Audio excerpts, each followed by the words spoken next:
Bonjour à tous et bienvenue dans cette vidéo de présentation de CSS3 UI. CSS3 UI est un plugin vous permettant de créer et modifier vos feuilles de style directement depuis votre navigateur internet. Alors pourquoi ce nom de CSS3 UI? CSS3 est le langage que l'on utilise pour designer les sites internet. C'est avec lui que l'on va pouvoir définir la taille du texte, sa couleur, des ombres portées, les bordures et plein d'autres paramètres. Le UI de CSS3 UI, c'est pour User Interface. Le but du plugin est de vous proposer une interface qui va faciliter la création de vos designs web.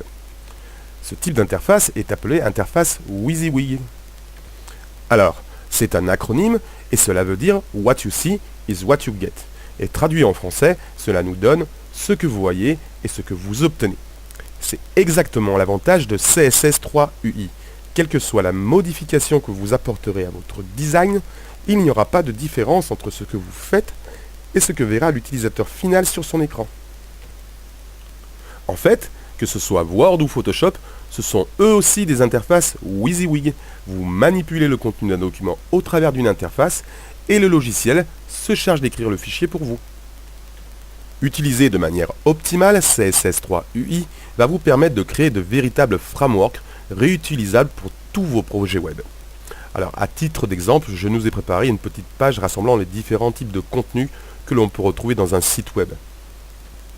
Deux articles composés d'un titre, d'un chapeau, du corps de l'article, ainsi qu'un formulaire avec les différents éléments que l'on trouve dans des formulaires d'inscription ou autres, une image, et à la fin de la vidéo, nous verrons comment réaliser un cube en 3D avec les propriétés avancées du langage CSS.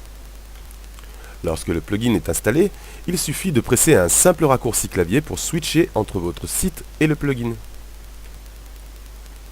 En repassant en mode web, vous pouvez naviguer entre vos pages et aller designer un élément qui se trouve par exemple dans votre page d'inscription, puis revenir à l'index pour modifier un élément qui se trouve dans l'index.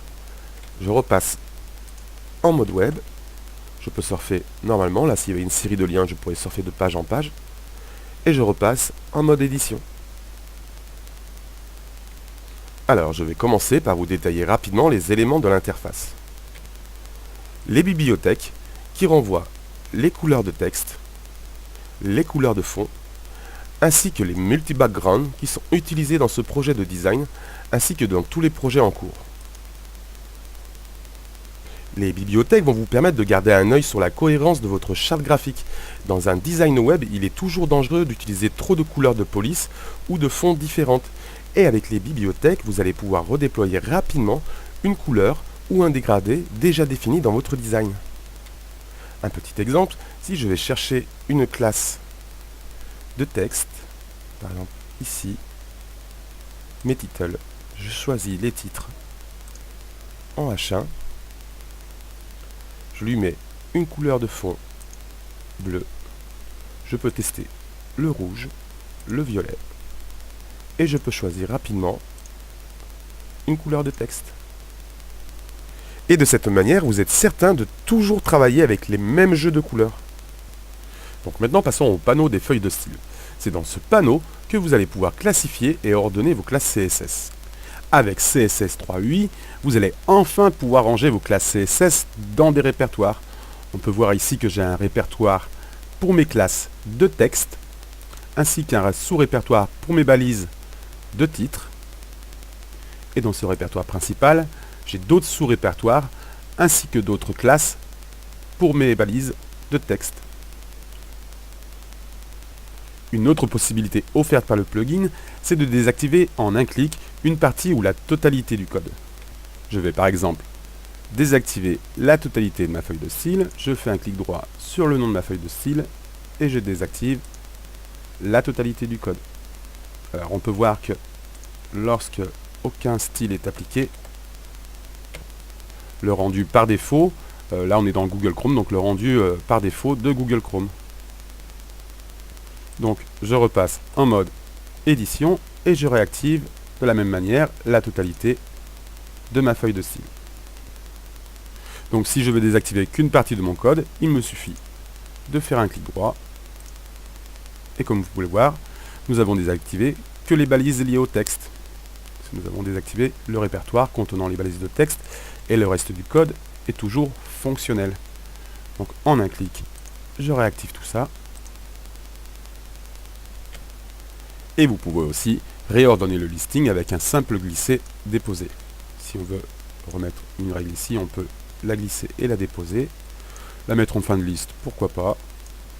Et voilà, donc là je vais réordonner comme il faut. Le H3 c'est après le H2. Nous avons aussi un module de recherche qui permet de chercher une valeur ou encore le nom d'un sélecteur rapidement dans notre feuille de style. Lorsque l'on travaille sur de gros projets, le contenu du site et la taille dans notre feuille de style peuvent rapidement devenir difficiles à gérer et on ne se souvient plus forcément sur quel sélecteur l'on a appliqué telle ou telle règle CSS. En utilisant la recherche, le plugin vous permettra de ne jamais vous perdre dans votre feuille de style.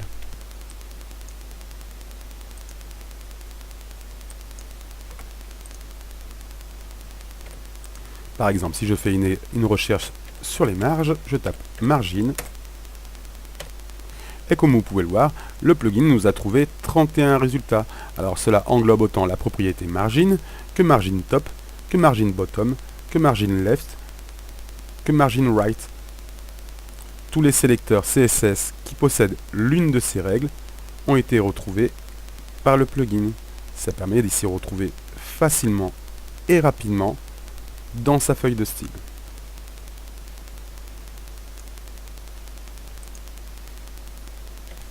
Alors maintenant, on va voir ensemble un autre type de répertoire.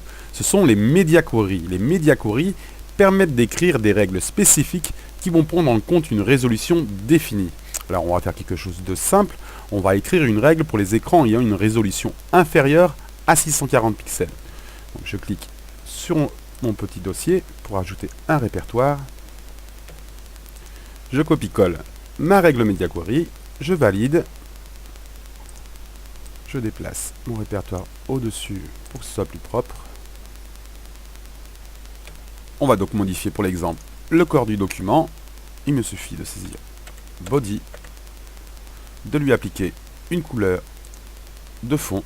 Et comme vous avez pu voir, ça a fait un flash jaune, mais à l'écran pour l'instant on n'a aucun résultat. C'est tout à fait normal, car nous sommes dans une résolution supérieure à 640 pixels. Si je réduis la taille de ma fenêtre, j'enlève l'interface et que je réduis la taille de ma fenêtre sous les 640 pixels, vous voyez bien que la règle media query est prise en compte. On passe directement à un fond jaune. Et si j'augmente au-delà des 640 pixels, mon fond redevient blanc. Je descends sous les 640, ça devient jaune. Je passe au-dessus, ça redevient blanc. Alors je repasse en mode édition. Je ferme mon répertoire. Et nous en avons fini avec le panneau des feuilles de style. Nous allons donc maintenant passer au système d'icônes et au panneau des propriétés CSS. Les deux premières icônes permettent de naviguer entre le listing des projets et les feuilles de style. Le listing des projets permet de créer autant de designs que vous souhaitez. La façon la plus simple est de commencer avec un projet dans lequel on va définir des classes CSS de base. Vous pouvez ensuite dupliquer ce projet pour attaquer le vrai design de votre site. Ce faisant, vous ne perdez pas le travail effectué précédemment.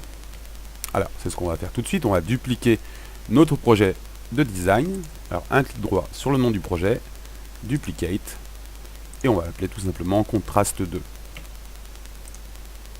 Et en travaillant dans ce projet dupliqué, je n'altère pas le projet précédent. Si par exemple vous travaillez pour un client et que vous lui proposez une première maquette qui ne lui convient pas, vous allez pouvoir revenir facilement à la base de votre projet et recréer un nouveau design sans forcément tout avoir à réécrire depuis le début. La partie basse du système d'icônes permet de naviguer dans les catégories des propriétés CSS. J'ai regroupé les propriétés CSS en plusieurs catégories.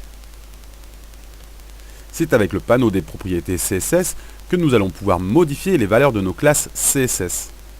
Alors, je vais sélectionner le conteneur qui englobe cette page web et nous allons modifier sa largeur. Et c'est là que réside tout l'intérêt de l'interface WYSIWYG. Vous n'avez plus à taper le nom de la propriété, vous n'avez plus qu'à vous soucier de la valeur à saisir.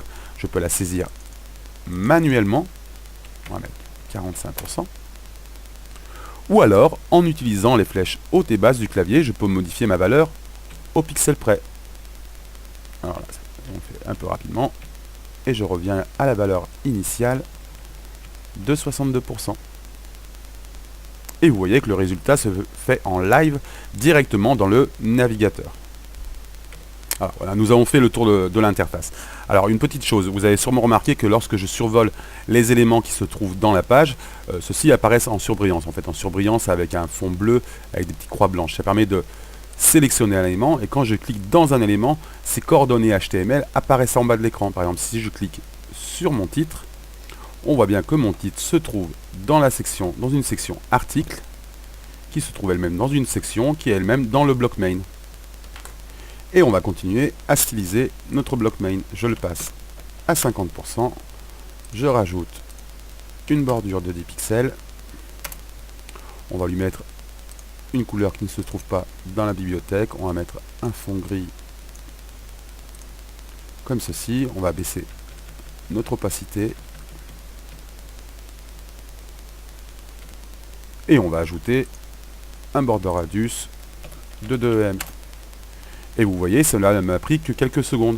En plus, le plugin s'occupe pour vous d'écrire la syntaxe de la règle CSS. Par exemple, pour le background color, je n'ai pas eu besoin d'écrire RGBA 187.187.04.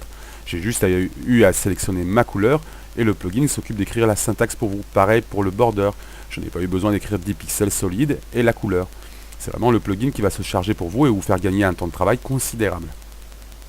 Alors, je vais aussi corriger une petite chose que je trouve dégueulasse depuis tout à l'heure. Vous voyez mon titre, la couleur vient de se coller directement au texte ici. Donc ce qu'on va faire, on va sélectionner d'abord le texte, le title, le H1, et dans les propriétés des polices, on va simplement mettre un text indent de 0.5 em. Et là, notre texte n'est plus collé à la bordure et ça fait un peu plus propre quand même. Et on va continuer sur notre lancée. On va s'ajouter une image de fond sur notre body. Alors, je vais ajouter une image. Alors, on va choisir une image. On va essayer de choisir quelque chose d'assez visible, mais pas trop dégueulasse. Celle-ci. Hop, et je vais remettre une couleur blanche dans mon bloc main. Ça, je trouve que ça fait pas propre. Et on va remettre l'opacité à 1. Hop, je retourne sur mon body. Mon image est bien intégrée. Alors, je vais fermer mes répertoires. Et nous allons continuer avec les pseudo-sélecteurs à faire des modifications sur nos champs de saisie. Et on va utiliser le pseudo-sélecteur de point focus pour que lorsqu'on pointe dans un champ de saisie, pour que sa couleur devienne verte. Alors, je vais virer l'interface histoire qu'on y voie un peu plus clair. Et vous voyez qu'au focus, la règle CSS a bien été prise en charge par le plugin. Alors, je ne vais pas m'étaler sur toutes les possibilités qui existent avec les pseudo-sélecteurs. C'était juste un exemple simple pour vous montrer que, évidemment, le plugin prend en compte les pseudo-sélecteurs. Maintenant, nous allons passer au multi-background.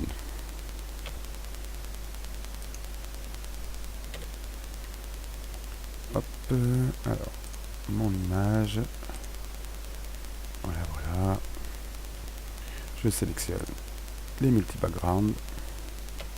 Et nous allons rajouter un dégradé par-dessus notre image. Alors, hop, ici, je positionne mon gradient en première position. On va faire un dégradé en bleu, blanc, rouge. Je rajoute une couleur.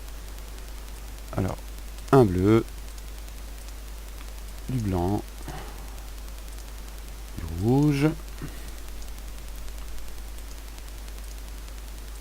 Alors, 50%. On va la mettre au milieu. Ici, on va mettre 180 degrés. Et attention, si j'enlève l'opacité au centre de l'image, vous voyez que le dégradé est positionné par-dessus l'image. Et c'est bien le plugin qui a écrit toute la syntaxe.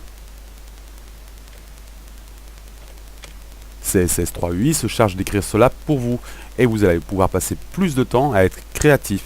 Et l'aspect programmation, c'est le plugin qui s'en charge, soulageant ainsi votre charge de travail. Finissons donc maintenant cette vidéo avec les dernières évolutions du langage CSS3 et la possibilité de créer des objets en 3D. Donc je vais fermer mon répertoire dédié aux images et nous allons voir comment fabriquer un cube en 3D. Alors, je vais ouvrir mon répertoire contenant mes règles CSS pour mon cube. Et pour faire simple, on va simplement désactiver chacune des éléments. Et vous allez voir, au fur et à mesure que je désactive, le cube va se déconstruire.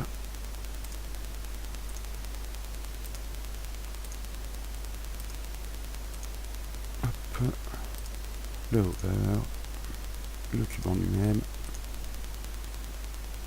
Et notre élément en perspective, voilà.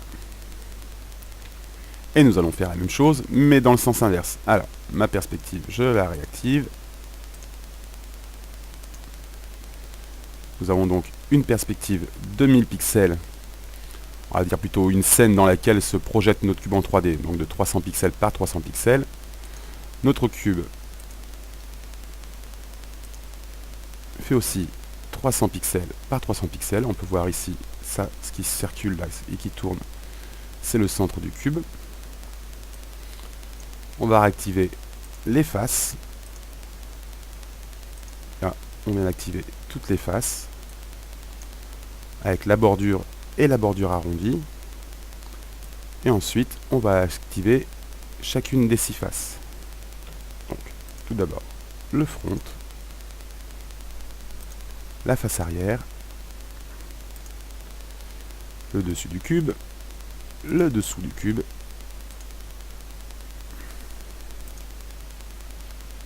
le côté droit, le côté gauche, et nous avons reconstitué notre cube. Alors là, au survol, il ne bouge pas, il suffit simplement de réactiver notre transform. Et maintenant, nous avons un cube en mouvement.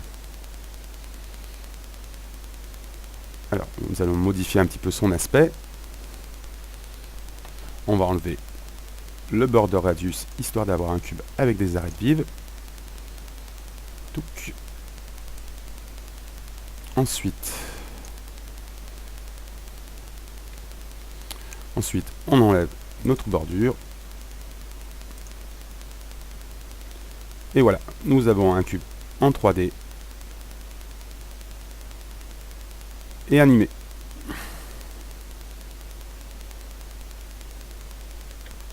Alors, nous en avons fini avec le cube en 3D et je vais vous montrer le plus important. Évidemment, le fichier CSS qui a été généré par le plugin. Je vais donc chercher mon fichier CSS dans mon IDE. Alors, il est ici. On va le réduire un petit peu pour qu'il rentre dans l'écran. Plus simple, comme ça. Voilà. Et nous retrouvons bien la structure de notre feuille de style dans le plugin. Nous travaillons bien sur le projet Contrast 2, la feuille de style Rosette & Tools. Nous avons en premier lieu notre Media Screen et ensuite toutes les règles CSS. Alors, en gris, nous avons les répertoires, le reset, notre image et nous avons bien toutes les règles CSS qui ont été générées par le plugin. Je n'ai pas eu besoin de taper aucune de ces lignes de code. J'ai tout fait à travers l'interface de CSS3UI.